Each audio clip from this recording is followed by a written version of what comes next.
သနာတော်နှစ်2565ခုနှစ်ကောဇာတက္ကရာ1383ခုနှစ်တဘိုးတွယ်လဇန်2ရက်ခရစ်နှစ်2022ခုနှစ်ဖေဖော်ဝါရီလ2ရက်ဗုဒ္ဓဟူးနေ့ညဓမ္မဒါနကုသိုလ်ရှင်များဖြစ်ကြသော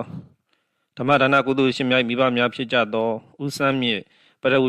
ဝင်ပါမောက္ခငိမ့်နှင့်ဒေါခင်တန်းထီတို့အားရည်စူးလျက်သားသမီးမိတစုတို့မှဆင်ကျင်းပပြုလုပ်အပ်သော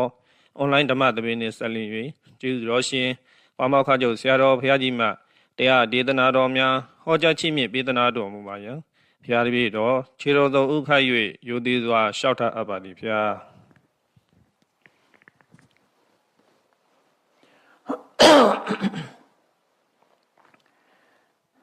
သာသနာတော်နှစ်2565နှစ်ကောဇာတက္ကရာ1383ခုနှစ်တဘိုးတွယ်လဇန်2ရက်2022ခုနှစ်ဖေဖော်ဝါရီလ2ရက်ဗုဒ္ဓဟူးနေ့၌အွန်လိုင်းမှာဟောကြားအပ်သော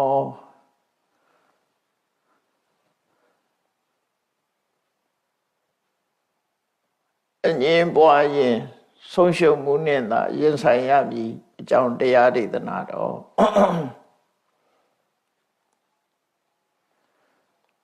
ရသော်ဘုရားရဲ့စာတကဒေသနာဆိုတာ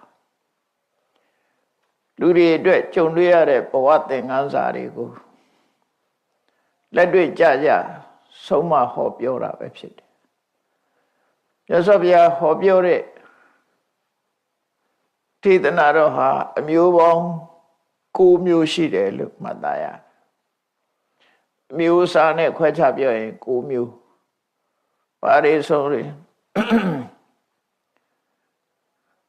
သုဒ္ဓတဲ့သုဒ္ဓဆိုတဲ့နာမည်နဲ့ဥပမာပဲမင်္ဂလာသုတ်တို့ရတနာသုတ်တို့ဘုဇင်္ဂသုတ်တို့အဲ့သုဒ္ဓဆိုတဲ့ဟာနဲ့သုဒ္ဓဆိုတာလူလောကမှာသိသိသိလိုက်တဲ့ဘုဒ္ဓတွေကိုပေးသွားပြီးတော့သူတွေလိုက်နိုင်ရမယ်ကိုကျင့်တရားတွေစီးမြင်နေတာဝန်ဝတရားတွေကိုဖော်ပြသွားတဲ့သုဒ္ဓတွေနောက်တစ်ခုကခေယဆိုတာရှိတယ်ခေယဆိုတာစကားပြေပါတယ်ကဗျာပါတယ်ကဗျာနဲ့စကားပြေပါဠိကတော့ဂါထာလို့ခေါ်တယ်ဂါထာနဲ့စုံနိယမြန်မာလို့ဆိုလို့ရှိရင်ကဗျာနဲ့စကားပြေနှမျိုးရောပြီးတော့ဟောပြောထားတဲ့ဒေသနာမျိုးဒါလည်းပဲလောကရဲ့မှတ်သားစရာအချက်လက်တွေကိုစုဆောင်းပြီးတော့ဟောပြောတာဖြစ်တယ်နောက်တစ်ခုကဝေယကရဏဝေယကရဏဆိုတာဟောကြားပုံကိုကြည့်ပြီးတော့ပြောတဲ့စကားဂါထာမပါဘူးကဗျာမပါဘူးတရားတက်တဲ့စုံနိယတက်တဲ့ဟောတဲ့ပုံစံနဲ့ဟောတာတမက်စကြာမှာဣမသမိသပဏဝေယကရဏသမိပညာမာနေဆိုစကားလေးပါတယ်စကားပြေနဲ့ရှင်းရှင်းလေးဟောတာတွေကိုဝေယကရဏလို့ခေါ်တယ်ပေါ့ဟောခြင်းတဲ့ point ကိုရှင်းရှင်းလေးဟောတာအဲ့ဒါဝေယကရဏလို့ခေါ်တယ်နောက်တစ်ခုကမြတ်စွာဘုရားနှုတ်တော်ကနေထွက်ပြီးတော့ကျူးရင်တဲ့စကားတွေဗမာလူတော့ဥရန်ကျူးတယ်ပေါ့နော်နှုတ်တော်ကထွက်ပြီးတော့ပြောတဲ့ဥဒံကျူးတဲ့အနေနဲ့ဟောတဲ့တရားတွေကိုဥဒါနလို့ခေါ်တယ်နောက်ဣတိဝုဒ္ဓဆိုတာမြတ်စွာဘုရားကဒီလိုဟောခဲ့ပါတယ်ဆိုတဲ့စကားလုံးလေးတွေနဲ့စတင်ပြီးတော့မှတ်တမ်းတင်ထားတဲ့သုတ်တန်ဒီသုတ်တန်တွေကိုမှတ်တမ်းတင်သူကတော့အမျိုးသမီးတူပဲဖြစ်တယ်သူ့ရဲ့အမိကိုတော့ကြားဦးကြလိမ့်မယ်ကောသမီပြည်ဟာဥဒိဏမင်းကြီးရဲ့မိဖုရားတစ်ပါးဖြစ်တဲ့သမ္မာဝတီထိုသမ္မာဝတီတို့စီမဝေယဝစ္စလုပ်ပေးရတဲ့ခုတ်ဆုတ်တရာဆိုတဲ့အမျိုးသမီးကြီးပဲဖြစ်တယ်သူကဉာဏ်ပညာအမတမကြီးတယ်မိဖုရားတွေဆိုတာကကျောင်းကိုနေတိုင်းသွားလို့မရဘူးဘုရင်ရဲ့ခွင့်ပြုချက်ရှိမှသွားတယ်အဲ့တော့မိဖုရားရဲ့ကိုယ်စားသူကဖះเจ้าတော်နေတိုင်းတော့တရားဖ ះဟောတဲ့တရားတွေကိုမှတ်သားပြီးနန်းတော်ရောက်တဲ့အခါပြန်ပြီးတော့ဟောပြောရတာသူပြန်ပြီးတော့ဟောတဲ့ gist လေးတွေပေါ့အတူချုပ်သုတ်တန်လေးတွေကိုဣတိဝုဒ္ဒကာဆိုပြီးတော့စိတ်ဝင်စားစရာလေးတွေအဲ့ဒါလေးရတယ်ဒါကခုတ်ဆုတ်တရာဆိုတဲ့ဒေါ်ဥဒ္ဒရာပေါ့နော်ခါလေးကုန်းနေလို့သူ့ကိုခုတ်ဆဆိုတဲ့စကားလုံးရှေ့ထည့်သုံးတာဥဒ္ဒရာဆိုတဲ့အဲ့ဒီအမျိုးသမီးကဉာဏ်ပညာမတ္တမကြီးတယ်မြတ်စွာဘုရားဟောတာကိုသူနားလေတယ်ပြန်ပြီးတော့ဟောနိုင်တယ်သူဟောတဲ့ဟာတွေကိုသိတဲ့မှတ်ချက်ပေးပြီးတော့ဣတိဝုဒ္ဒကာလို့နောက်တစ်ခါထူးခြားတဲ့လူတယောက်မှာရနိုင်တဲ့ထူးခြားတဲ့အရည်အသွေးတွေသူများနဲ့မတူတဲ့အရည်အသွေးတွေရှိတာကိုထုတ်ဖော်ပြီးတော့ဟောတဲ့ဒေသနာမျိုးကိုအဘုဒ္ဓဓမ္မနောက်တကယ်ဖြစ်ပျက်ခဲ့တဲ့အဖြစ်ပျက်တွေကိုအခြေခံပြီးတော့ဟောတာကြတော့သာတကလို့ခေါ်တယ်သာတဆိုတာတကယ်ဖြစ်ပျက်ခဲ့ဘူးတဲ့အကြောင်းအရာတွေဘဝတန်တရားဆိုတာအမတ္တမရှိလျာတော့အဖြစ်ပျက်တွေကလည်းအမတ္တမထူးခြားတယ်တခါတလေကျတော့ပြောကြတယ်လေစိတ်ကူးရင်ဝဋ္ထုတဲ့တောင်ဆန်းကျယ်နေတာဆိုပါစို့တရားတွေကိုကြည့်လိုက်ပဲဆိုလို့ရှိရင်လိပ်ပြတဲ့ကောင်ရဲ့တောင်းပန်မှရေးချယ်ထားတဲ့ဒီဇိုင်းကအခုကဒီဇိုင်းဆရာတွေတဲ့တာနေတယ်သူလှုပ်ထားတဲ့ဒီဇိုင်းကဥတော်ငှက်တွေရဲ့ကြီးစံမှာပါတဲ့ဒီဇိုင်းလေးတွေကလည်းလူတွေအတုခိုးပြီးရေးရလောက်အောင်လှပတဲ့ဒီဇိုင်းတွေပဲအဲ့တော့တဘာဝဒီဇိုင်းတွေကိုပြောတာအဲ့ဒီလိုဟာတွေကအဘုဒ္ဓဓမ္မထူးဆန်းတယ်တကယ်ဖြစ်ပျက်ခဲ့တဲ့ဟာတွေပေါ့နော်အဘုဒ္ဓဓမ္မအကြောင်းအရာတွေကိုဘဝမှာဖြစ်ပျက်လာတဲ့အမှန်တမ်းထူးခြားတဲ့အကြောင်းအရာလေးတွေကိုမြတ်စွာဘုရားကထုတ်နှုတ်ပြီးတော့ဟောတဲ့ဒေသနာတွေကိုသာတကလို့ခေါ်တာသာတံဘူတံကာယတိကတိယတိတိသာတကောသာတံဘူတံကထေတိတိသာတကောတကယ်ဖြစ်ပျက်ခဲ့တဲ့အကြောင်းအရာတွေကိုသင်္ကန်းစွာယူရလောက်အောင်စန္ဒမူနာပြအနေနဲ့ဟောတာအဲ့ဒါသာရကနောက်တစ်ခုကတော့မေးတဲ့လူကမေးဖြေတဲ့လူကဖြေအမေးဖြေလှုပ်ပြီးဟောတဲ့တရားတွေကိုတော့ဝေဒန်လလို့ခေါ်တယ်ဝေဒဆိုတာအသိဉာဏ်နဲ့ကျင့်နှမှုရပြီးတော့ဆင့်စင်ပြီးမေးသွားတဲ့စကားတွေနော်မေးသူကဖြေသူကဖြေလိုက်တဲ့အခါမေးသူကအသိဉာဏ်တွေရပြီးတော့ကျင့်နှမှုနဲ့ထပ်ပြီးတော့မေးသွားတယ်ဟိုကရှင်းလင်းပြီးတော့ဖြေကြသွားတယ်အဲ့ဒီအမေးဖြေထေသနာမျိုးကိုဝေဒန်လလို့ခေါ်တယ်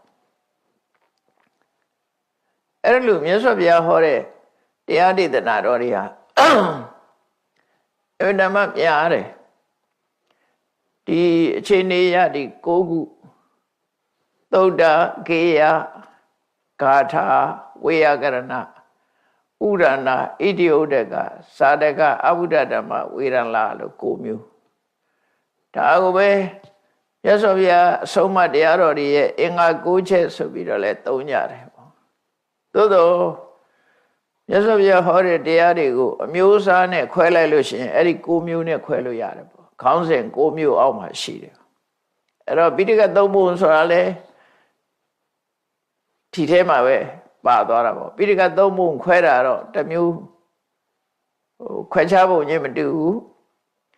ရဟန်းနေလိုက်ရမယ်စီမင်းစည်းကမ်းတွေရဟန်းတော်တွေအတွက်ချမှတ်ထားတဲ့ပြညတ်ထားတဲ့စည်းကမ်းဥပဒေဝိနည်းလို့ခေါ်ပြီးတော့ကိုကျင့်တရားနဲ့ပတ်သက်ပြီးတော့ဟောပြောတာတွေသိဉာဏ်တွေနဲ့ပတ်သက်ပြီးဟောပြောတာတွေတကယ်အားလုံးဒီအကျင့်တရားနဲ့ပတ်သက်ပြီးဟောပြောတာတွေကြတော့သုဒ္ဓဆိုပြီးတော့သုဒ္ဓန္တပိဋကဆိုပြီးနောက်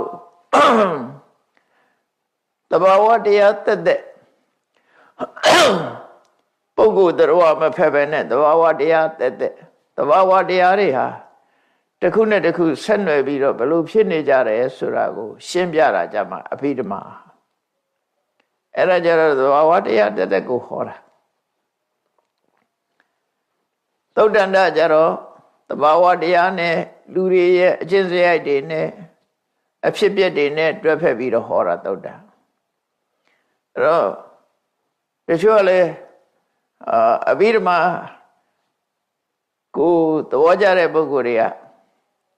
သုတ်တန်ကိုသွားပြီးတော့အထင်သေးမြင်သေးစကားတွေပြောကြတယ်တကယ်ကတော့မြတ်စွာဘုရားတရားနာလို့ကျွတ်တန်းရသွားတာတွေကသုတ်တန်အများတယ်နော်ကျွတ်သုတ်တန်တရားဆိုပေါ်လို့အောင်းမိကြတယ်အဲ့ဒီလိုအဓိပ္ပာယ်မဟုတ်ဘူးမြတ်စွာဘုရားတရားဟာစကလုံးတိုင်းဟာသစ္စာလေးပါးအခြေခံထားတာတွေကျွတ်ကုန်အမှန်တရား၄ချက်ကိုအဲ့တော့သစ္စာ၄ပါးဆိုတာပြောရမယ်ဆိုရင်ဘာကိုအခြေခံထားတာတော့လို့အချင်းချင်းပြောပါဆိုအကြောင်းနဲ့အကျိုးပဲအကြောင်းနဲ့အကျိုးဒီနှမျိုးကိုအခြေခံပြီးတော့ဟောတာအကြောင်းရှိမှအကျိုးဖြစ်တယ်ဒါဗုဒ္ဓဘာသာရဲ့အခြေခံတရားတော်ကိုကြည့်မယ်ဆိုရင်အကြောင်းတရားနဲ့အကျိုးတရားကိုရှင်းပြတာပဲသစ္စာ၄ပါးဆိုတာအဲ့ဒါတော့လောကမှာအကြောင်းမရှိဘဲနဲ့ဖြစ်နေတာတခုမှမရှိဘူးဆိုင်ရာအကြောင်းတွေရှိနေတယ်အဲ့ဒီအကြောင်းကိုမှန်မှန်ကန်ကန်သိဖို့ရည်ကြည်တယ်မမှန်ကန်တဲ့အကြောင်းတွေကလည်းအများကြီးပဲလေဥပမာဒီကဘာကြီးမှာကဘာမြေကြီးဟာဘာကြောင့်ဒီလိုဖြစ်လာလဲဘာကြောင့်ကဘာမြေကြီးပေါ်မှာတောင်ကြီးတွေကမိုးကြီးတွေဖြစ်နေတယ်လဲဘာကြောင့်တစ်ပင်တွေကအစိမ်းရောင်တွေဖြစ်နေတယ်ဘာကြောင့်တစ်ပင်တွေဒီလိုပေါက်နေတယ်ဘာကြောင့်ရေတွေဖြစ်လာတယ်လဲဆိုတာဒါကလွယ်ပြောတဲ့လူတွေကတော့အဖြေမရှာနိုင်တဲ့အခါကျတော့ဘာပြောတော့ဆိုဘုရားသခင်ဖန်ဆင်းလို့ပြောကြတယ်ဒါအများစုကဘုရားသခင်ဖန်ဆင်းတာအဲ့လိုယူဆတယ်အဲ့တော့ဘုရားမြတ်စွာရဲ့တရားတော်အရာတော့ဘုရားသခင်ဖန်ဆင်းတာမဟုတ်ဘူး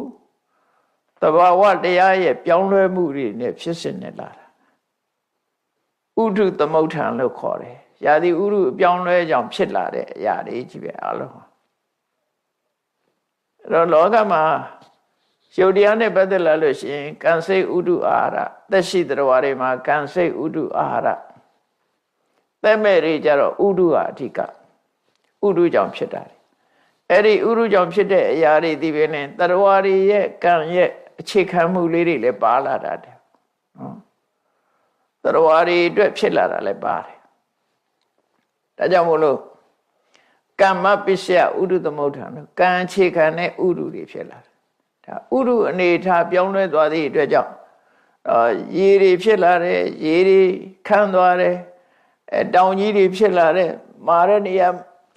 မာတယ်ပြော့တဲ့နေရာပြော့တယ်ဆိုတာဒါရာသီဥတုချောင်ဖြစ်သွားတာလေနော်ဥတုဆိုတာဘာကိုခေါ်တာတော့ဆိုအပူဓာတ်ကိုခေါ်တာတေဇောဓာတ်ကိုခေါ်တာ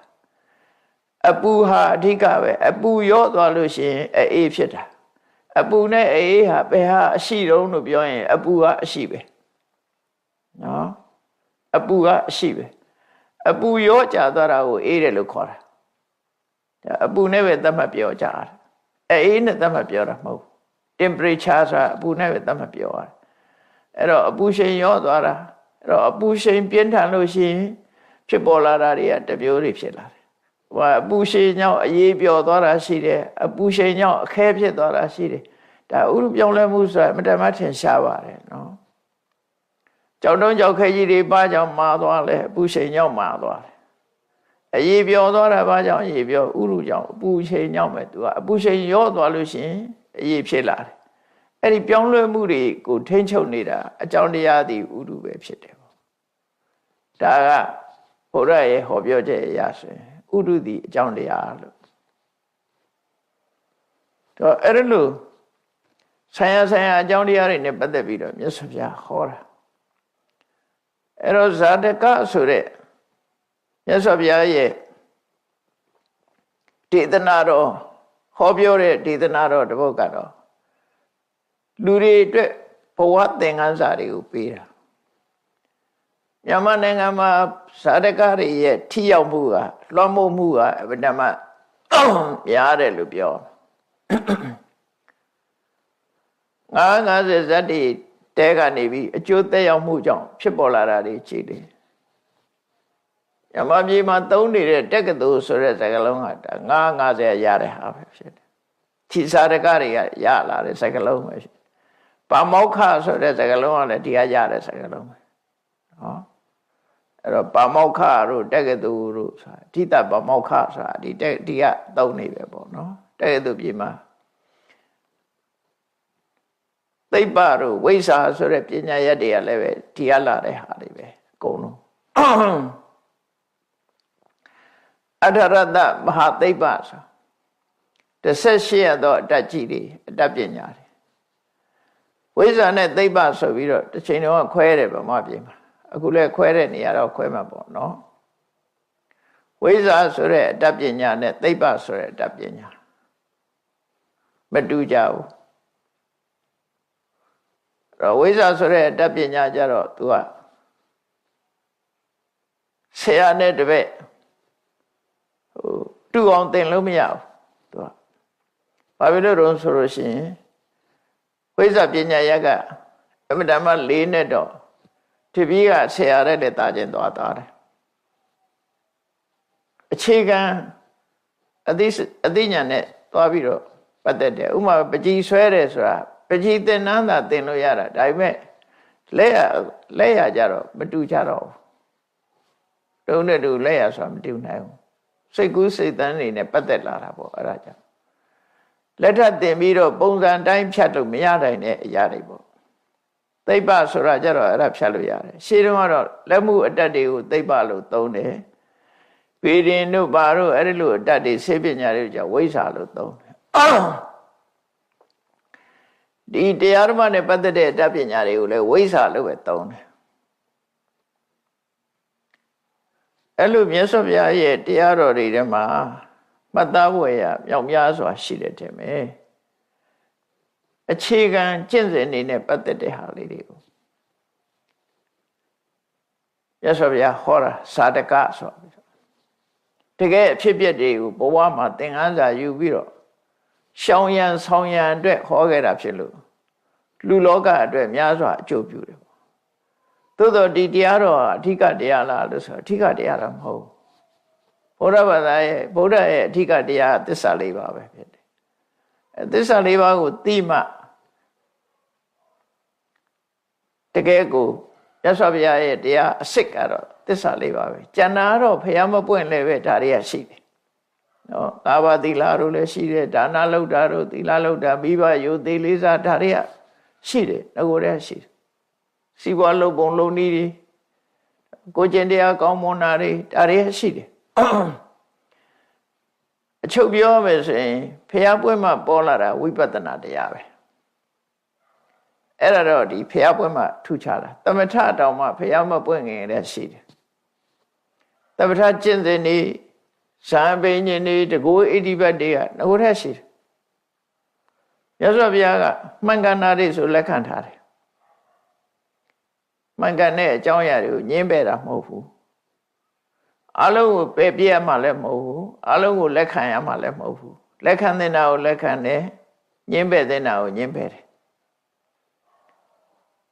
အဲ့တော့ဘုရားပွင့်လာမှသိရတာတော့ဝိပဿနာတရားပဲဝိပဿနာတရားကမှရှင်ထဲမှာရှိတဲ့ဆွဲလန်းနေတဲ့ဆွဲလန်းနေတဏှာရကတွေမှားယွင်းနေတဲ့အမြင်တွေကိုဖယ်ရှားပြစ်နိုင်တာဖြစ်တယ်အဲ့ဒီဖယ်ရှားပြစ်မှမဲ့ဆိုတာရနိုင်တယ်ဖို့ဆိုတာရနိုင်တယ်မဲ့ရမှကိလေသာတွေကိုဖယ်ရှားနိုင်တယ်ဖို့ရမှကိလေသာတွေကလုံးဝငြိမ်းသွားပြီးတော့အေးချမ်းမှုဆိုတာကိုရနိုင်တယ်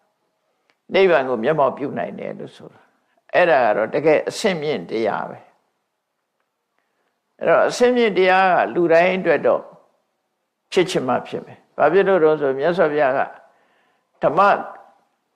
တရားကုံတော်နဲ့ပတ်သက်ပြီးဟောထားတဲ့အထက်မှာပစ္စတံဝေရိတဘောဝိညူဟိဝိညူဟိဆိုတဲ့စကားလုံးကဝိညူဆိုတာသူများတဲ့ပို့ပြီးတော့သိတယ်ထူးထူးခြားခြားသိတဲ့ပုဂ္ဂိုလ်တွေကိုဝိညူလို့ခေါ်တာဝိဆိုတာထူးထူးခြားခြားထူးခြားထက်မြက်စွာညူကသိတာထူးထူးခြားခြားသိတယ်မြန်မာလူကတော့ပညာရှိလို့ပဲပြန်လိုက်တာပေါ့နော်အဲ့ဒီထူးခြားတဲ့အသိဉာဏ်ရှိတဲ့ပုဂ္ဂိုလ်မျိုးသားလင်ပစ္စတံဝေရိတဘောကိုထွေးသိရှိခံစားနိုင်တယ်လို့ပြောတယ်ဒါကတော့တကယ်အဆင့်မြင့်တဲ့တရားပဲဘုရားတရားတော်တွေကအဆင့်မြင့်တဲ့တရားတွေကိုပစ္စတံဝေရိတဘောဝိညုဟိ ဒီသုံးခုပဲပန္တိတဝေရဏီယောပညာရှိတွေသာသိနိုင်တဲ့ခက်ခဲနေတဲ့တရားတွေဆိုပါစို့ဘာပြောတာတော့ဆိုပုဂ္ဂိုလ်တ attva ဆိုတာမရှိဘူးဓမ္မတတ္တတာဖြစ်တယ်ဆိုတဲ့ဟောပြောဆုံးမချက်တွေဟာငါဆိုတာမရှိဘူးငါမရှိသည့်အတွက်ကြောင့်ငါဟာဆိုတာလည်းမရှိဘူးငါမှမရှိရင်ငါဟာလည်းမရှိနိုင်ဘူးဒါတွေကအထင်မြင်သက်သက်များတာဖြစ်တယ်ပုဂ္ဂိုလ်တ attva အမျိုးသားအမျိုးသမီးယောက်ျားမိန်းမဆိုတာတွေကလည်းမရှိဘူးအခေါ်သက်သက်များတာဖြစ်တယ်တကယ်ရှိကယုံနဲ့နံတာဖြစ်တယ်ဆိုတဲ့ဒီဟောပြောချက်တွေကြတော့ဝိပဿနာဟောပြောချက်တွေကြတော့မြတ်စွာဘုရားပွင့်မှသိတယ်ဟာတွေဒါတွေကဒါကြောင့်မို့ဘုရားပွင့်မှဟောတဲ့တရားတွေကိုဂမ်ဘီရာတဲ့နည်းနည်းတယ်နဲ့လို့မထောက်မိနိုင်ကြဘူးဒုဒ္ဒတာမြေမိုးခက်တယ်အဲ့ဒီတရားတွေကဘယ်တရားတွေတုံးလို့နည်းနည်းချက်ပြောမဆိုရင်ပရိစ္ဆေသမုပ္ပါဒ်နဲ့နိဗ္ဗာန်ဒီတရားနှစ်ခုကခက်ခဲဆုံးနည်းနည်းဆုံးတရားတွေပဲပရိစ္ဆေသမုပ္ပါဒ်ဆိုတာထပ်ချုံလိုက်ရင်သစ္စာလေးပါပဲလေသစ္စာလေးပါးကတခြားပရိစ္ဆေသမုပ္ပါဒ်ကတခြားတွေလို့တော့မဟုတ်ဘူးအမျိုးခေါ်တာပြောထားတာနော်ပဋိစ္စသမုပ္ပါဒ်ဆိုတာအကြောင်းတစ်ခုကိုမှီပြီးတော့မှအကျိုးကိုထုတ်လုပ်တဲ့အကြောင်းတရားအကြောင်းတရားကိုပြောတာပရိစ္ဆေသမုပ္ပါဒ်ဆိုတာအကြောင်းတရားပရိစ္ဆေသမုပ္ပန္နလို့ပြောမှအကျိုးတရားပရိစ္ဆေသမုပ္ပါဒ်နဲ့ပရိစ္ဆေသမုပ္ပန္နဆိုတဲ့စကားလုံးနှလုံးရှိတယ်ပရိစ္ဆေသမုပ္ပါဒ်ဆိုတာအကြောင်းတရားအဲ့ဒီအကြောင်းကိုစကားလုံးနှလုံးနဲ့ပြောထားတယ်ပဋိစ္စရဲ့သမုပ္ပါဒ်ရဲ့ဘာအဓိပ္ပာယ်တော့ဆိုရင်အကြောင်းတရားသည်ပင်နဲ့သူ့ဟာသူအကျိုးကိုမထုတ်လို့နိုင်ဘူးတစ်ခုခုကိုမှီပြုပြီးမှထုတ်လို့နိုင်တယ်ဥပမာမဲ့သစ်ပင်မျိုးစိတ်လေးကနေအပင်ပေါက်တယ်လို့ဆိုပေမဲ့လို့ဒီမျိုးစိတ်လေးကအပင်ကိုဖြစ်စေဖို့အတွက်မြေနဲ့ရေကိုအမှီပြုရအောင်မယ်ဟုတ်တယ်မဟုတ်မြေရေပပရင်သူကဒီမျိုးစိတ်လေးကအပင်ကိုမထုတ်နိုင်ဘူးအဲ့ဒါကိုပြောတာပဋိစ္စဆိုတာတခုခုကိုအမှီပြုပြီးတော့မှသမုပ္ပါဒ်ဖြစ်စေနိုင်တာဆိုတော့မိတော့ကလေးအခုလို့အလင်းရောင်ရနေတယ်ဆိုတော့မိတော့ကလေးအလင်းရောင်ပေးတယ်မိတော့ကလေးကအလင်းရောင်ကိုထုတ်တယ်အဲ့တော့လျှက်စစ်မီးကလည်းအလင်းရောင်ကိုထုတ်တယ်လျှက်စစ်မီးကတခြားအလင်းရောင်ကတခြားတို့မှတ်သားလျှက်စစ်မီးကြောင့်မို့လို့အလင်းရောင်ထွက်လာတာအဲ့ဒီလျှက်စစ်မီးလေးကဆိုင်ရာအကြောင်းတစ်ခုကိုအမိပြုပြီးမှဒီအလင်းကိုထုတ်ပေးလို့ရတယ်သူကသူမထုတ်နိုင်ဖျောင်းတဲ့မီးလေးကလည်းဖျောင်းစီတို့မီးဆန်တို့အဲ့ဒီနှစ်ခုပေါ်မှာသူကယက်တည်တယ်ယက်တည်ပြီးတော့မှအဲ့ဒီကနေပြီးမှသူကအလင်းကိုထုတ်ပေးနိုင်တယ်အဲ့ဒါကိုပြောတာပဋိစ္စသမုပ္ပါဒ်ဆိုရှင်းရှင်းလေးသဘောပေါက်ဖို့နော်အကြောင်းတစ်ခုကိုအမိပြုပြီးတော့မှအကျိုးတရားကိုထုတ်နိုင်တဲ့အကြောင်းတရားကိုပရိစ္ဆေသမုပ္ပါဒ်လို့ခေါ်တယ်သူထုတ်တဲ့အကျိုးတရားကြတော့ပရိစ္ဆေသမုပ္ပန္နတော့မြတ်စွာဘုရားတရားတော်တွေဟာပထမ first course ဆိုတာမရှိဘူးနော် first course မရှိဘူး courseless course မရှိဘူးအကြောင်းမရှိတဲ့အကြောင်းတရားဆိုတာမရှိဘူးနော်အလုံးဟာအကြောင်းတရားတွေရှိနေတယ်ဒါကြောင့်မို့ပရိစ္ဆေသမုပ္ပါဒ်လို့သုံးတာတော့အဲ့ဒီတရားတွေကြတော့နည်းနည်းတယ်လို့ပြောရမှာဇာရကဒေသနာတော့ဟောပြီးတိုင်းမြတ်စွာဘုရားကသစ္စာလေးပါးနဲ့ဆုံးသတ်တယ်ဇာရကဒေသနာဘာအတွက်ဟောတာတော့ဆိုလူတွေရဲ့ဘဝသင်္ကန်းရာနဲ့စိတ်ထက်ခွန်အားအတွက်ရှေ့ပိုင်းကလုပ်ပေးတာဒါကြောင့်ဇာရကဒေသနာတော်တွေကလည်းတစ်ခါကြတော့ဘဝအတွက်နေ့စဉ်နေထိုင်မှုအတွက်အမြဲတမ်းအသုံးဝင်တယ်တဲ့ဒါကြောင့်ဒီနေ့အငင်းပွားရင်ဆုံးရှုံးမှုနဲ့သာရင်ဆိုင်ရမည်ဆိုတဲ့သင်ခန်းစာပေးတဲ့ဇာလံလေးတစ်ခုကိုဟောရအောင်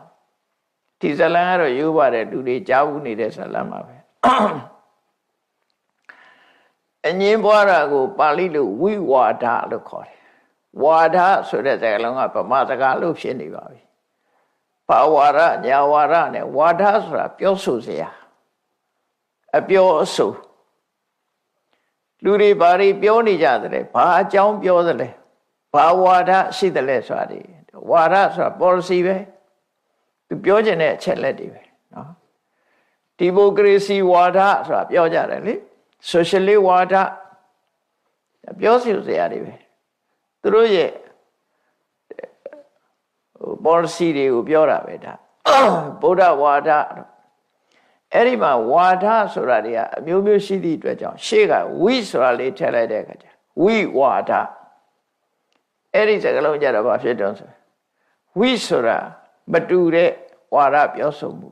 အယူဝါဒကွဲပြားမှုလို့ဆိုလို့တယ်ပေါ့အဲ့တော့ဝိဝါဒဆိုတာကလူလောကမှာဖြစ်နေကြဝိဝါဒနဲ့ပတ်သက်လာတဲ့အခါကျရင်လူတွေကအချင်းများကြတယ်အချင်းများတော့ဘယ်ရောက်တော့တရားယုံရောက်ကြတယ်ပေါ့ညင်းကြတယ်ခုံကြတယ်သူဟာမှန်ငါဟာမှန်လောကမှာအငြင်းပွားမှုဆိုတာအမျိုးစုံရှိတယ်နောက်ပိုင်းကျတော့ဘာတွေဖြစ်လဲပိုင်ဆိုင်မှုအငြင်းပွားတယ်မြေအငြင်းပွားမှုနောက်ပိုင်ဆိုင်မှုအငြင်းပွားမှုအငြင်းပွားတာတွေအများကြီးဖြစ်လာတယ်နောက်ပိုင်းကျဟိုတယောက်ကသူ့ပိုင်နဲ့ပြောတယ်ဒီတယောက်ကလည်းသူ့ပိုင်နဲ့ပြောတယ်နော်တယောက်နဲ့တယောက်ဟာကိုယ်ပိုင်နဲ့ကြီးပဲပြောနေကြတာအဲ့ဒီတယောက်နဲ့တယောက်ဒီလိုပြောဆိုမှုတွေဟာကွဲပြားခြားနားပြီးအငြင်းပွားလာလို့ရှိရင်နှစ်ယောက်စလုံးဒုက္ခရောက်မယ်တဲ့ဒါဒီသင်္ကန်းစပေးတာနှစ်ယောက်စလုံးအရှုံးမယ်ဟုတ်တယ်လေတရားလူတရားခံဆိုတရားယုံရောက်ရင်နှစ်ဖက်စလုံးကပေးရတာပဲပတ်စံကုန်ပြီသားမှတ်ပြီးတော့ဒါဆုံးရှုံးမှုပဲလေဟိုလူလည်းကုန်ပြီသားမှတ်ဒီလူလည်းကုန်ပြီသားမှတ်သို့သောလူတွေကမာနတွေတို့ဒေါသတွေတို့အဲ့ဒါတွေကိုမကြော်လွန်နိုင်လို့အငြင်းခုန်လုပ်နေကြတာငြင်းခုန်တာဟာယင်ထဲမှာဘာတွေရှိလို့ငြင်းခုန်တာတော့ဆိုတာမြတ်စွာဘုရားဝိဝါဒမူလသုတ်တံမှာဟောထားရှိတယ်လူတွေအငြင်းခုန်ဖြစ်နေတာချားမဟုတ်ဘူးတဲ့ရှင်တွေကဒေါသတွေရှိတယ်အညှိုးတေးတွေရှိတယ်ရှင်တွေကဒေါသရဲ့အညှိုးတေးရဲ့ပြီးတော့လူတွေဟာခြေဆုတရားကိုမသိတတ်လို့ခြေဆုကမ်းတာတွေတို့ဂုံတုဂုံပြိုင်လှုပ်ချင်တာတွေတို့မနာလိုစိတ်တွေတို့ကိုယ်သာကြီးပွားခြင်းနဲ့စိတ်တွေတို့အိတ်တာမစ္စရိယအဲ့ဒီစိတ်တွေကြောင့်မို့လို့လောကကြီးကအငြင်းပွားနေတာအဓိကအငြင်းပွားခြင်းအကြောင်းကအဲ့ဒီအကုသိုလ်တရားတွေပဲဝိဝါဒမူလသုတ်တံမှာဝိဝါဒ6မျိုးဟောထားတာရှိတယ်ဝိဝါဒဖြစ်ခြင်းအကြောင်း6မျိုး6မျိုးဆိုတာအဲ့ဒီပြောတယ်ခုနမခံခြင်းစိတ်တွေတို့အညှိုးတေးတွေတို့နောက် jealousy တွေတို့ကိုယ်သာလှုပ်ချင်တဲ့ selfishness တွေတို့အဲ့ဒါတွေကြောင့်မို့လို့လူတွေအငြင်းပွားနေကြတာတဲ့အဲ့လိုအငြင်းပွားပြီဆိုလို့ရှိရင်အငြင်းပွားသူ2ယောက်စလုံးဒီအရှုံးနဲ့ပဲကြုံရမယ်ဘယ်သူမှအမြတ်မရဘူးလို့ဆိုလို့တယ်အဲ့ဒါကိုသင်္ကန်းစာပေးထားတာ2ယောက်စလုံးအရှုံးဘယ်သူရသွားတော့ဆိုဂျားလူတယောက်ကရသွားတယ်လက်တွေ့ကြကြပြောမယ်ဆိုလို့ရှိရင်အငြင်းပွားရင်ဘယ်ရောက်တရားယုံရောက်တော့ဘယ်သူတွေစသွားကြတာဒါတော့ပြောစရာမလိုအောင်သိနေကြဘယ်သူတွေရသွားတာဘယ်သူတွေကြွယ်ဝသွားကြတော့ဘယ်သူတွေချမ်းသာသွားကြတော့ဒီလူတွေက2ယောက်စလုံးကပေးလိုက်ရပြီလေဘယ်သူမှအမြတ်မရ2ယောက်စလုံးရှုံးတယ်အဲ့ဒီဟာကိုတရုပ်ဖော်ထားတာပါဒီဇလံဒါကိုမြတ်စွာဘုရားဒါဘုရားဟောတဲ့အတိုင်းပြောတာပါဘုံဘုံနော်မြတ်စွာဘုရားဒီဇလံမှာဏိကုံးချုပ်လေးပါဟောတော့ဆိုဧဝမေဝမနုဿေတုဝိဝါဒောယထာစာတိလူလောကအတိုင်းဝိုင်းကြီးထဲမှာတဲ့တဦးနဲ့တူအချင်းများပြီဆိုလို့ရှိရင်တဲ့ဓမ္မထံပฏิဝေဒန္တိဓမ္မထဆိုတာတရားသူကြီးစီပြေးကြရတယ်တဲ့တရားယုံကိုပြေးကြရတယ်ငြင်းပွားပြီဆိုလို့ရှိရင်တရားယုံရောက်သွားကြပြီဒီလိုဆိုလို့တယ်ဓမ္မထံပฏิဒါဝန္တိတဲ့ဓမ္မထဆိုတဲ့တရားသူကြီးထံပြေးသွားကြတယ်တဲ့သောဟိနေတံဝိနာယကောတဲ့ဘာလို့လို့ဆိုသူကပဲဆုံးဖြတ်ပေးမှာအမှားမှန်ကိုသူကဆုံးဖြတ်ပေးမှာမို့သူစီပြေးကြရတယ်တဲ့အဲ့ဒီပြေးတဲ့အခါကျတော့ဘာဖြစ်တုံးဆိုနော်တဏှာပိတထဇီယန္တိတဲ့မဆန်ကုန်ကြပြီတဲ့အဲ့ကြတရားသူကြီးပေးရမယ်ရှေ့နေပေးရမယ်ရဲပေးရမယ်ပေးကြတယ်အများကြီးဖြစ်လာပြီ ပေးဟိုပေးဒီပေးတရားလူကလည်းပေးတရားခံလည်းပေးအဲ့ဒါကြောင့်မြတ်စွာဘုရားဌနာပိတ္ထစီယန္တိတဲ့အဲ့ယုံရောက်ပြီဆိုလို့ရှိရင်ပစ္စံကုန်ပြီသာမှတ်ပြီတော့တဲ့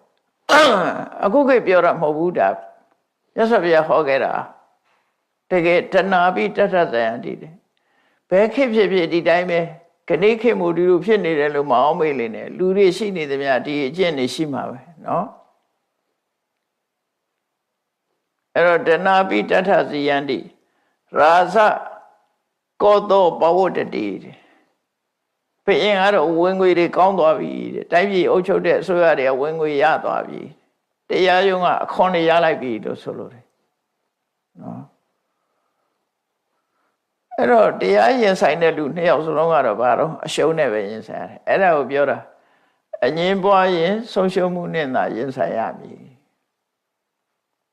သို့တော့မရင်ဆိုင်ရဘူးလားဆိုရင်ဆိုင်တာပဲအမှုတွေကိုအများကြီးပဲနေစဉ်နဲ့များအမှုတွေလျှော့ပေးကြလားဆိုမပေးကြဘူးကုံမသာကုံရောအဲ့တော့လူလောကကအဲ့လိုဖြစ်နေတဲ့အကြောင်းကိုမြတ်စွာဘုရားကသင်္ကန်းစာပေးတဲ့အနေနဲ့ဟောတာပါဒီသုတ်တာဒီတရားတော်ဒီဇတ်ရဲ့နာမည်ကတော့ဓဗ္ဗပုပ္ဖစာတကဓဗ္ဗပုပ္ဖဆိုတာဝေမြေခွေးတဲ့ကောင်ရဲ့နာမည်ဓဗ္ဗပုပ္ဖဆိုသူ့အယောင်ကိုကြည့်ပြီးတော့ဟောထားတာနော်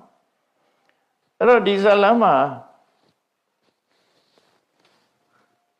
အတိတ်ဇလမ်းကိုပြောမယ်ဆိုရင်ရှေးတုန်းကမြေကမ်းခြေတစ်ခုမှာဖះလောင်းကရသော်ဘုရားသူကိုယ်တိုင်မြေကမ်းခြေကတစ်ပင်တစ်ပင်မှာယုတ်ကစိုးဖြစ်ခဲ့တယ်တဲ့အဲ့တော့သူကိုယ်တိုင်ယုတ်ကစိုးအဲ့တော့အဲ့ဒီတောအုပ်ထဲမှာမြေကွေးပူနဲ့မြေကွေးမမြေကွေးဒီနဲ့မြေကွေးမသူတို့နှစ်ကောင်ရှိကြတယ်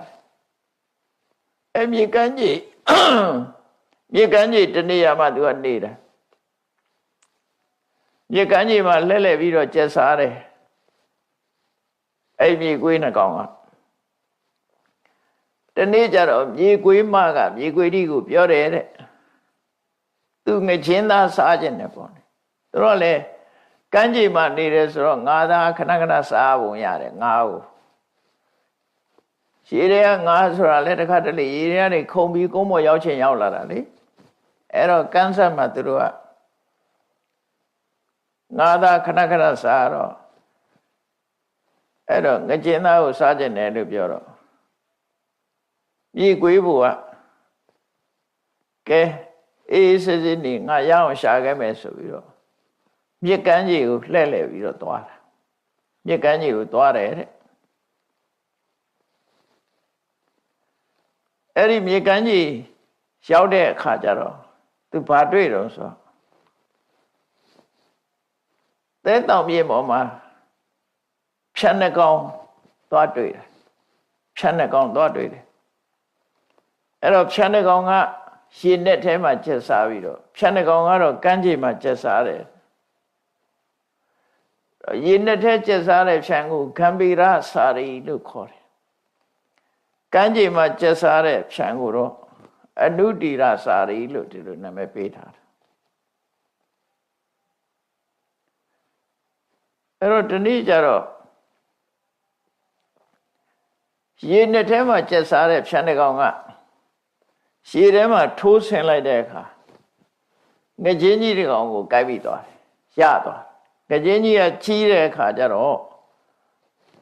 သူတစ်ကောင်နဲ့မနိုင်ဘူးငချင်းကရေနဲ့ထဲကိုဆွဲသွားတဲ့အခါကျတော့ဖြန်ကမနိုင်ဘူးမနိုင်တော့သူ့တငယ်ချင်းကိုလှမ်းခေါ်တာဝိုင်းကူအောင်လို့လှမ်းခေါ်တော့နော်ဝိုင်းကူအောင်ငါကြီးကချီးတယ်ပေါ့ငါတယောက်တည်းမရဘူး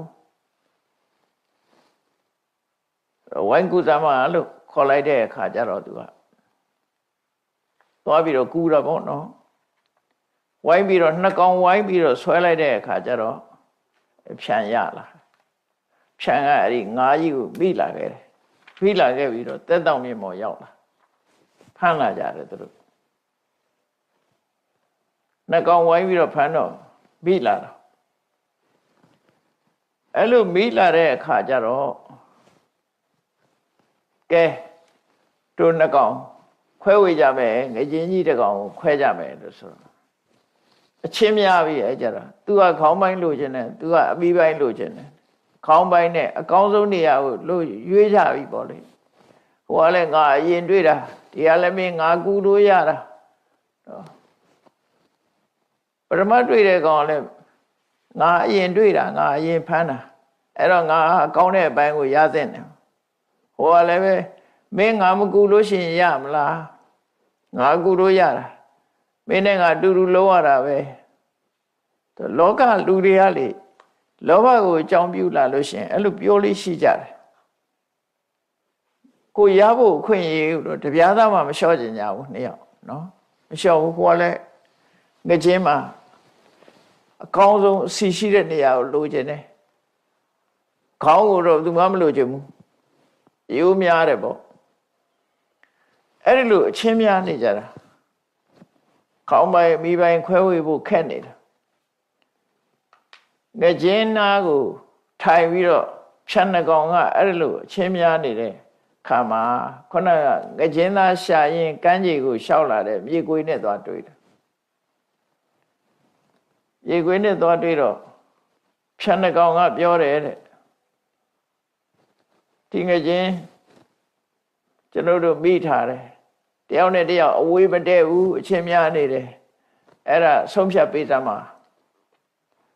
ကံဗီရာစာရိသရေနဲ့မှကျက်စားတဲ့ဖြန်းကဒါသူပထမဆုံးသူတွေးတာသူတွေးလို့သူဖမ်းမိတာအဲ့ဒါကြောင့်မို့သူအကောင်းရတဲ့နဲ့ပေါ့ဟိုနောက်မှကူတဲ့အနုတီရာစာရိဆိုရရေနဲ့ကျက်စားတဲ့ဖြန်းကလည်းသူမကူရင်ဒီငါလွတ်သွားတော့မှာပဲတဲ့သူကူလို့ရတာအဲ့သူလည်းအကောင်းရတဲ့နဲ့ပေါ့ပြောပြီးတော့သူကဘာပြောတော့ဆိုဝိဝါဒောနောသမုပ္ပန္နောတပ္ပပုပ္ဖသူနောဟိမိပြေကွေးကိုကျွန်တော်တို့ပြောတာကိုနားထောင်ပါကျွန်တော်တို့နှစ်ယောက်အဝေးမတည့်ဘူးချင်းများနေတယ်တဲ့သမေဟိမေရကံသမ္မာဝိဝါဒောဥပတမတံကျွန်တော်တို့နှစ်ယောက်အချင်းများနေတာကိုဖြည့်ရှင်းပေးပါတယောက်နဲ့တယောက်အဝေးမတည့်တာကိုဖြည့်ရှင်းပေးပါလို့မြေခွေးကိုသွားပြီးတော့သူတို့ကအာကိုတကြီးပြောလိုက်တဲ့အခါမြေခွေးကဘာပြောတော့ဆိုဓမ္မထောဟံပုရိအာသိငါကအရင်တော့တရားရုံးမှာလှုပ်လှုပ်ခဲ့တယ်တဲ့တရားသူကြီးဖြစ်ခဲ့ဘူးတဲ့ပေါ့ငါတရားသဖြင့်ဖြည့်ရှင်းပေးနိုင်တယ်ဓမ္မထောဟံပုရိအာသိအရင်တော့ငါတရားသူကြီးလုပ်ခဲ့တာတဲ့ဘဟုအတ္တမေတိရိတာငါတရားတစ်ပေါင်းနေအငင်းပွားမှုတွေငါအများကြီးဆုံးဖြတ်ခဲ့တယ်ကြွားလုံးထုတ်ပြီးတော့သမေမိမေရကံတမ္မာဝိဝါဒောဥပတမတံမင်းတို့အကျဉ်းမွားမှုကိုငါမျှမျှတတငါဆုံးဖြတ်ပေးနိုင်ငါဒီတရားဆုံးဖြတ်တဲ့နေရာမှာငါကျွမ်းကျင်တယ်ပေါ့ရင်းတော့ငါတရားသူကြီးဟောင်းပေါ့သူလုပ်ပေးနိုင်တယ်သူကအဲ့လိုပြောတယ်အဲ့လိုပြောပြီးတော့သူစီကအဆုံးဖြတ်တောင်းတဲ့ကသူကဘာပြောတော့ဆိုအနုတီရစာရိနင်္ဂုဋ္ဌံတိတံကံမိရစာရိနောငါဆုံးဖြတ်ပေးမယ်တဲ့မင်းတို့နားထောင်တယ်ဒီရေနဲ့ပိုင်းကျက်စားတဲ့ဖြံကမင်းကအမိပိုင်းကိုယူတဲ့တိတံကံမိရစာရိနောခေါင်းပိုင်းကိုတော့ရှင်နဲ့ကျက်စားတဲ့မင်းကယူတဲ့ခေါင်းနဲ့ငါကခေါင်းနဲ့ရေနဲ့ကိုကူးသွားတာအဲ့ဒါကြောင့်မို့ခေါင်းပိုင်းကမင်းနဲ့တော်တယ်ဟိုကောင်ကအမီးကိုဝိုင်းဆွဲရတာဖြစ်တော့မင်းအမီးပိုင်းယူတဲ့ဣစ္ဆာယံမစ္စည်းမောခန္နောဓမ္မထသဝိသတိကြံတဲ့အလယ်ပိုင်းကတော့တရားသူကြီးဖြစ်တဲ့ငါအတွက်ပဲအဲ့ဒါတရားသူကြီးဆုံးဖြတ်လိုက်တာရေကွေးတရားသူကြီးဆုံးဖြတ်တဲ့ဟာနော်မင်းကအမြီးပိုင်းယူမင်းကတော့အနဲ့ခေါင်းပိုင်းယူအလယ်ပိုင်းဆိုတာအကောင်းပဲအသားတွေကြီးပဲလေ ခေါင်းဆိုလည်းအယူများတယ်ဘာမှစားကြမရှိဘူးအမီးဆိုလည်းစားကြမှမရှိတာအဲ့တော့အလေသားကိုသူယူမယ်ဆိုပြီးတော့ငါးကိုကိုက်ဖြတ်ပြီးသုံးပုံပုံပြီးတော့အဲ့လိုတရားဆုံးဖြတ်ပေးလိုက်တယ်အဲ့လိုတရားဆုံးဖြတ်ပေးလိုက်တဲ့အခါကျ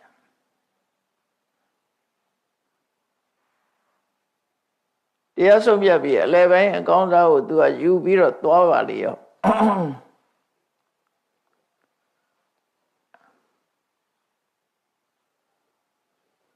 အဲ့ဒီတော့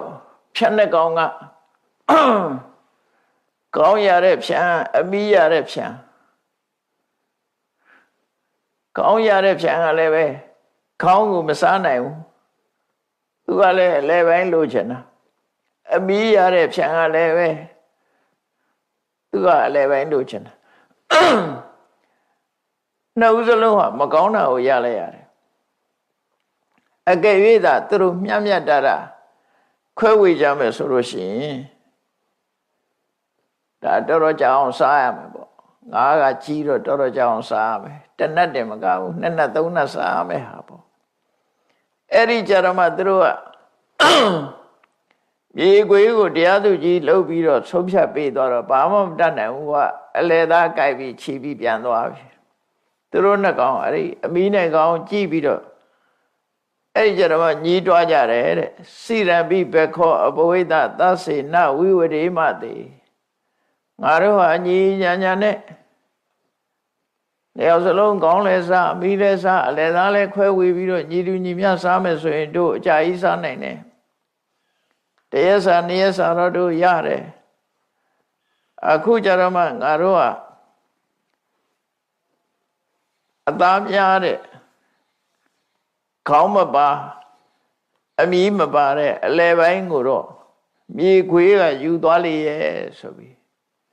အဲ့ကြတော့မှသူတို့ဟာ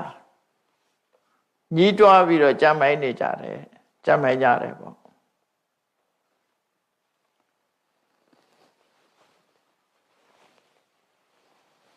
အဲ့ဒီဇလန်လေးကတော့950ထဲမှာဆက်400မြောက်ဆက်မှာဖော်ပြထားတာဖြစ်တယ်ပေါ့နော်အဲ့တော့မြေခွေးကအလဲသားကိုခြီးပြီးတော့သူ့ရဲ့မြေခွေးမှရှိတဲ့စီကိုသွားလာအဲ့ဒါလို့သွားတဲ့ဟာကိုယထာပိရာဇနန္ဒေယရိစ္ဆလတ္တနာခတ္တိယောဧဝဟမစ္ဆနန္ဒပိဒိဋ္ဌဝပုံနာမုခံပတိန်မြေခွေးမကသူပြန်လာတာမြင်ရတဲ့အခါပြုံးလို့ရွှင်လို့ကြည့်ပြီးတော့ဟာအောင်ပွဲရလာတဲ့မင်းဆိုးရာဇာလိုပဲဒီကနေ့ကြည့်ရတာခွေးကတော့ပြုံးတတ်တယ်သိကြတယ်ဟုတ်တယ်ခွေးပြုံးတာသူမြင်သွားတာပေါ့နော်ငကျင်းသားကိုကြိုက်ပြီးတော့လာတော့အောင်ပွဲရလာတဲ့မင်းဟာပြုံးရွှင်လာတယ်လို့ပဲဒီကနေ့ကြည့်ရတာပြုံးရွှင်ရွှင်နဲ့ရှိလိုက်တာလို့ပြောတော့ကထာနုထလဇောတန်တော်ဥရကေမစ္ဆံပရမတိပုထောမေသမ္မာအခါဟိကထာအဓိကတံတရားကုန်းပေါ်မှာကျက်စားတဲ့မြေခွေးတစ်ကောင်အနေနဲ့ရှည်ထဲမှာရှိတဲ့ငချင်းသားကိုဘယ်လိုလုပ်ရအောင်ယူခဲ့သလဲမြေခွေးမမေးတဲ့အခါမှာ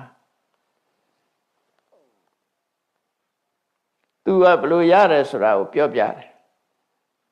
ဝိဝါဒေနခိတဟွန်တိဝိဝါဒေနဓနက္ခယစီနာဥဒ္ဒဝိဝါဒေနဘုံဇမာယာဝိရောဟိတံ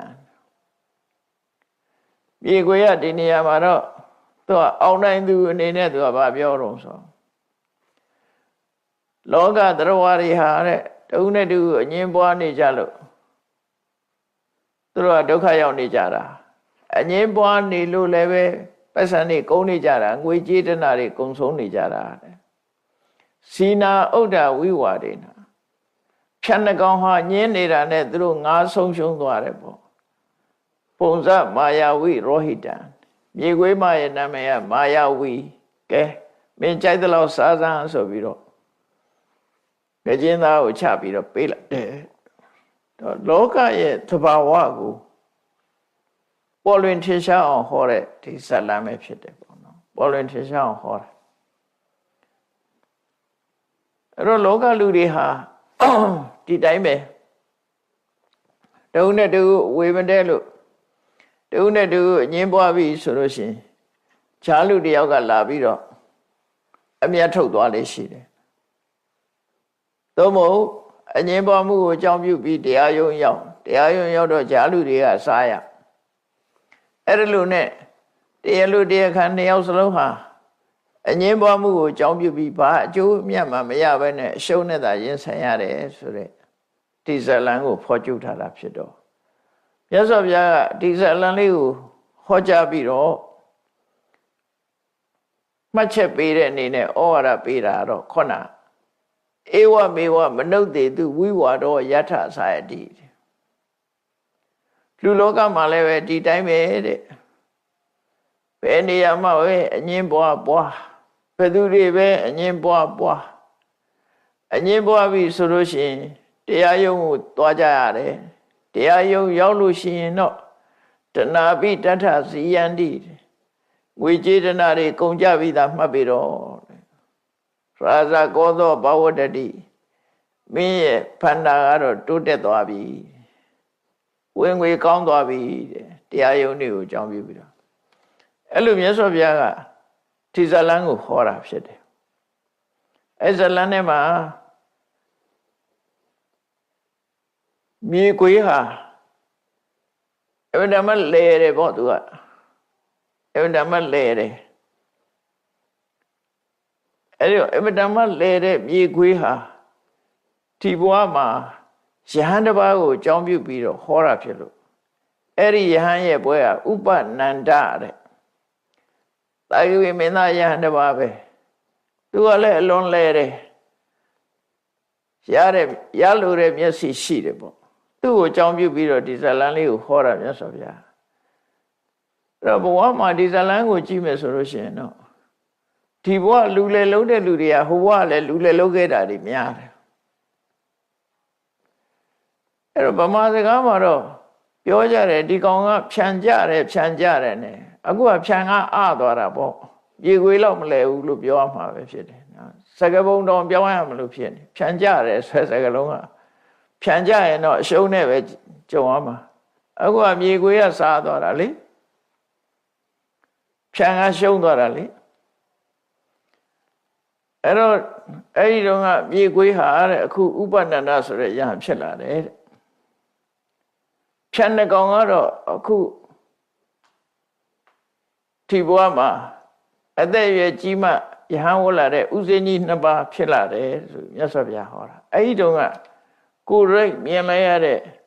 ရှုပ်ကစိုးနာကတော့ငါပဲတဲ့ငါကိုယ်တိုင်မြင်ခဲ့တယ်ပေါ့သူတို့အဖြစ်ပြက်တွေကိုအဲ့လိုဟောတာအဲ့တော့ရှင်ဥပနန္ဒဆိုတဲ့ကိုရောကဝိနည်းကျမ်းကနေမှလည်းပဲသူ့အကြောင်းတွေပါတယ်သူကဘုန်းကြီးထဲမှာဘုန်းကြီးလောဘပင်လယ်ဝါဆိုတာလို့ဖြစ်လောဘကြီးတဲ့ကိုရောတစ်ပါးဖြစ်တယ်အဲ့တော့သူကလောဘကြီးတာသူလောဘကြီးတာကိုအကြောင်းပြုပြီးတော့မြတ်စွာဘုရားဟောတာကိုသူလောဘကြီးကြောင်းကအမြဲတမ်းထင်ရှားတယ်ဝါစုချိန်ရောက်လာပြီဆိုလို့ရှိရင်ဝါစုတဲ့ကြောင်းဆိုလို့ရှိရင်သူကပုံမှန်ကြောင်းဝါစုတဲ့ပုဂ္ဂိုလ်တွေကိုလှူလေတန်းလေးရှိကြတယ်အဲ့ဒီခေတ်ကဒီကြောင်းမှာနေတဲ့ပုဂ္ဂိုလ်အတွက်ဆိုပြီးသီးသန့်လှူတာတွေရှိတယ်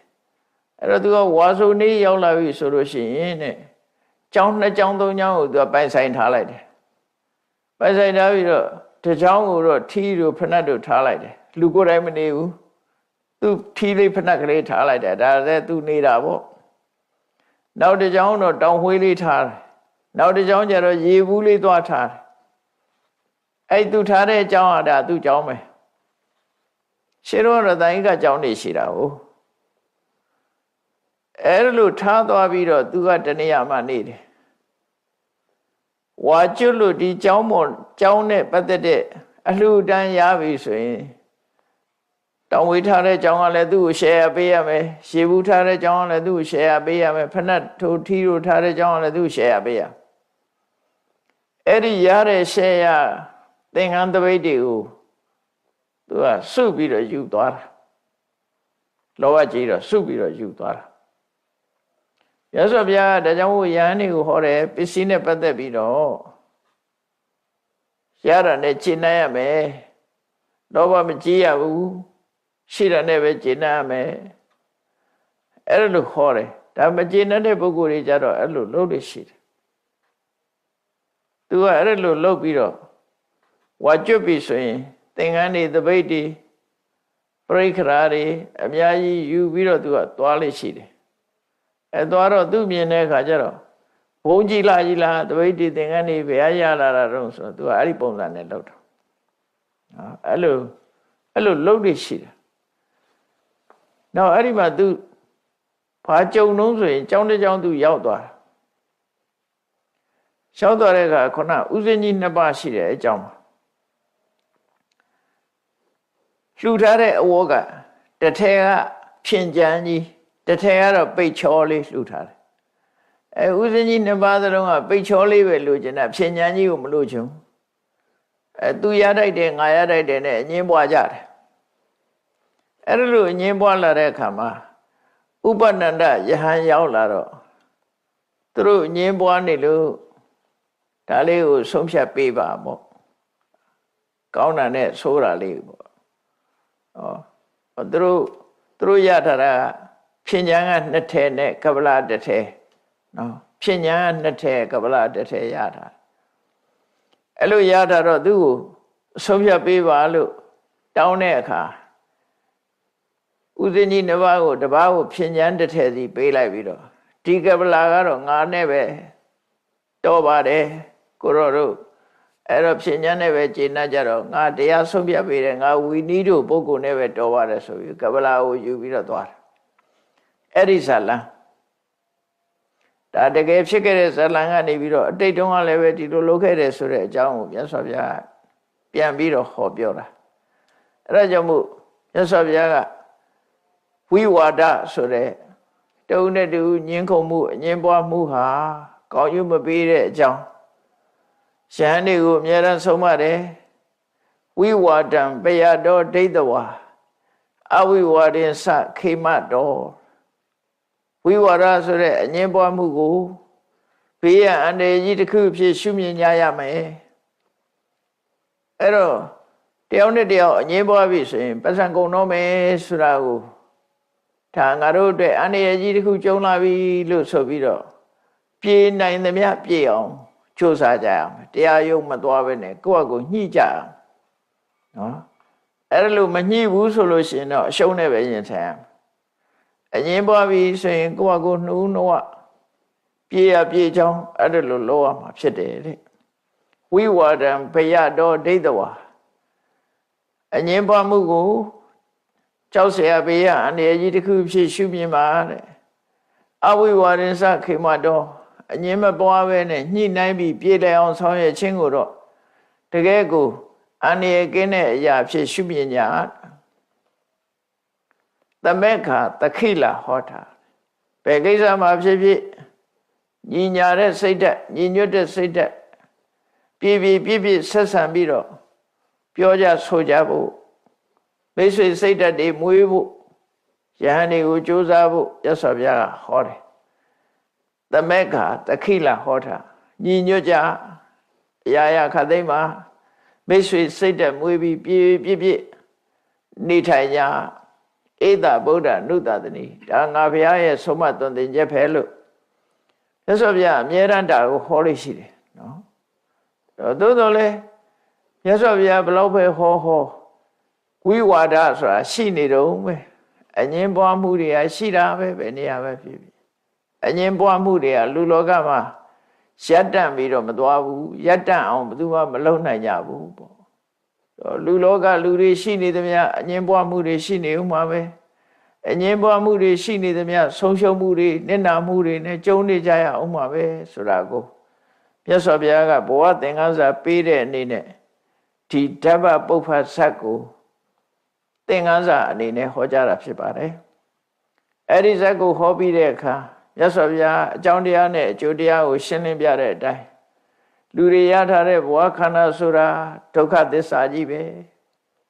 ရတာကဒုက္ခရထားသည့်အတွက်ကြောင့်ဘဝဆိုတာဒုက္ခပဲဘာကြောင့်ဒုက္ခလို့ပြောတာတုံးဆိုဖြစ်မှုပြမှုတွေရဲ့နှိမ့်ဆက်မှုကိုခံနေရလို့နှိမ့်ဆက်တယ်ဆိုတာဖြစ်ပြီးရင်ပြက်နေတာကဒါကိုနှောက်ယှက်နေတဲ့သဘောကိုပြောတာနော်ဘယ်ရာမှမခိုင်မြဲဘူးအလုံးဟာဖြစ်ပြီးရင်ပြက်သွားတာပဲလူတွေလည်းအလုံးဟာမွေးဖွားလာပြီးရင်သိဆုံးသွားကြရမှာဖြစ်တယ်ပက်ဆံတွေလည်းရပြီးရင်ကုန်ကြမှာပဲဖြစ်တယ်အလုံးဟာဘယ်ရာမှဒီထာဝရဆိုတာမရှိဘူးအဲ့ဒီထာဝရမရှိလို့မတည်မြဲတဲ့အရာကြီးဟာဒုက္ခလို့ပြောတာမတည်မြဲလို့ဒုက္ခလို့ပြောတာဟိုလူတွေစားစရာမရှိလို့ဒုက္ခဝတ်စရာမရှိလို့ဒုက္ခနေမကောင်းလို့ဒုက္ခအဲ့ဒီဒုက္ခမျိုးပြောတာမဟုတ်ဘူးเนาะဘဝဟာလုံးဝမတည်မြဲသည့်အတွက်ကြောင့်မတည်ငြိမ်တဲ့ဘဝကြီးဟာဒုက္ခပဲအဲ့ဒီဒုက္ခဘာကြောင့်ရလဲဆိုရင်လူချင်းတဲ့တဏှာသမုဒယကြောင့်ရတယ်ဥပိ္ပနာအပ္ပတ္တိအဲ့ဒီဒုက္ခနဲ့ဒုက္ခဖြစ်ကြောင်းတဏှာနှမျိုးလုံးမဖြစ်တော့တဲ့နေရာဟာနိဗ္ဗာန်ပဲဖြစ်တယ်အဲ့ဒီမဖြစ်ခြင်းရဲ့အကြောင်းမဂ္ဂင်၈ပါးအကျင့်တရားကတော့ဒုက္ခချုပ်ငြိမ်းမှုအတွက်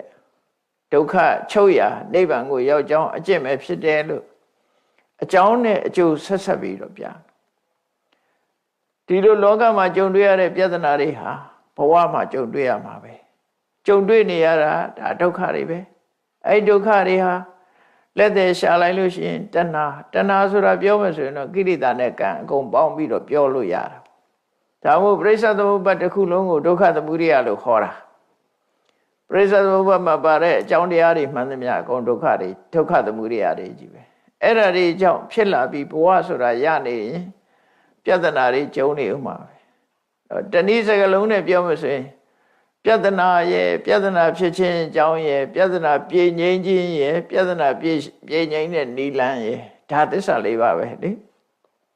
ဘဝပြဿနာတဏှာကပြဿနာဖြစ်ခြင်းအကြောင်းပြဿနာပြေငြိမ်းတာနိဗ္ဗာန်နဲ့တူတယ်ပြဿနာပြေငြိမ်းတဲ့ဖြေရှင်းချက်ကမဂ္ဂသစ္စာနဲ့တူတယ်ဘယ်နေရာပဲဖြစ်ဖြစ်ဒီတိုင်းပဲเนาะ problem the cause of problem เนาะ cessations of problem the way leading to cessations of problem ပေါ့ဒီသစ္စာ၄ပါးဟာလောကကြီးထဲမှာရှိနေသေးတယ်မြတ်ဒီတိုင်းပဲအမှန်ရှိတယ်အဲ့တော့ဒီသစ္စာ၄ပါးတရားကိုနောက်ဆုံးအနေနဲ့မြတ်စွာဘုရားကရှင်းပြပြီးတော့ဘဝတစ်ခုမှာဒီပြဿနာတွေမငြိမ်းသေးသမျှဘဝရှိနေသမျှပြဿနာတွေမငြိမ်းဘူးဘဝမရှိတော့မှပြဿနာငြိမ်းမှာဖြစ်တယ်အဲ့ဒီငြိမ်းမှုအတွက်သူ့ဟာသူတော့ငြိမ်းမှာမဟုတ်ဘူးငြိမ်းတဲ့နိလန်းရှိတယ်အဲ့ဒီနိလန်းတိုင်းလောက်ကြလို့ခေါ်ကြလို့ရင်ပဲဖြစ်တယ်နော်သစ္စာလေးပါးမှာပြောမယ်ဆိုရင်မဂ္ဂင်၈ပါးအကျင့်တရားကိုအကျင့်ဘာကိုဖယ်ရမှာတော့ဆိုတဏှာကိုဖယ်တဏှာကိုခေါင်းတက်ပြောပြီးမဲ့ကိလေသာတွေကံတွေအလုံးကိုဖယ်လိုက်တော့မှនិရောဓဆိုတဲ့လုံးဝချုပ်ငြိမ်းတဲ့တန်တိဒုက္ခနိဗ္ဗာန်ကိုရမှာဖြစ်တယ်ဒါဒီဝေးကိုဖော်ပြတာဒီလမ်းကြောင်းကိုဖော်ပြတာမြတ်စွာဘုရားအဲ့ဒါလို့သစ္စာလေးပါးနဲ့ဆုံးသက်ပြီးတော့လူလောကရဲ့အငြင်းပွားတဲ့ပုဂ္ဂိုလ်တွေအငြင်းပွားရင်ဒီလိုဆုံးရှုံးမှုတွေနဲ့သာရင်ဆိုင်နေတယ်ဆိုတဲ့ဘဝသင်္ကန်းစာပေးပြီးတော့မြတ်စွာဘုရားကဟောကြားရှင်းလင်းပြတာဖြစ်ပါတယ်တရားချက်ခင်သူတော်စင်ပြိဿပေါင်းတို့မြတ်ဗုဒ္ဓရဲ့အဆုံးအမတရားတော်တွေအကြောင်းနဲ့အကျိုးညှိနှိုင်းပြီးတော့ဟောကြားတာဖြစ်လို့မိမိတို့ဘဝမှာသင်္ကန်းစာယူပြီးတော့ဘဝမှာပြဿနာကိုဖြေရှင်းတဲ့အနေနဲ့မှန်ကန်တဲ့အမြင်တွေရှိပြီးမှန်ကန်တဲ့လုံလဝိရိယနဲ့ကြိုးစားအထောက်မှသာလဲဖြေရှင်းမှုကိုရနိုင်တယ်ဆိုတာကိုယ်စီမှတ်သားပြီးကြိုးစားအထောက်နိုင်ကြပါစေကုန်သတည်းသာဓုသာဓုသာဓု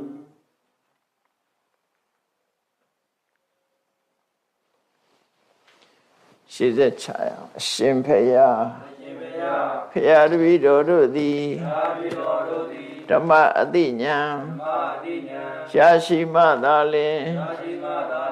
နိဗ္ဗာန်ချမ်းသာကိုမျက်မှောက်ပြုနိုင်ပါသောကြောင့်